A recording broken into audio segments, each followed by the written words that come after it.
आता कोणत्याही कोर्टाचा जज बनणं ही काही खाऊची गोष्ट नाही आहे.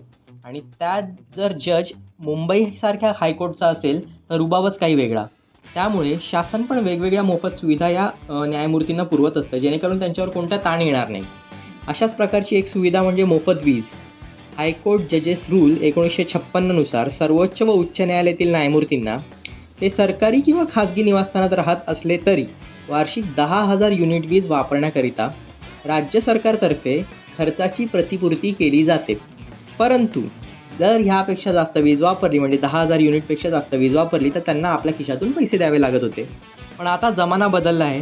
घरातील इलेक्ट्रॉनिक वस्तूंचा वापर वाढल्याने ही 10,000ची मर्यादा वाढवून 20,000 करण्यात यावी अशी मागणी होती आणि राज्य सरकारने पण ती मागणी मान्य केली आहे. एवढेच नाही तर माननीय मुंबई उच्च न्यायालय व त्याच्या खंडपीठामधील एकूण 78 न्यायमूर्तींना नवीन चष्मा किंवा चष्म्याची निगा राखण्याकरिता वार्षिक 50,000 रुपये दिले जातात.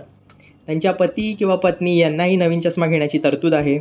एवढंच नाही तर त्यांना मोफत सरकारी निवासस्थानही पुरवलं जातं, मोफत वाहनही उपलब्ध असतं, तसेच इंधनासाठी महिन्याला 200 लिटर इंधनाची मर्यादा घालून दिलेली आहे.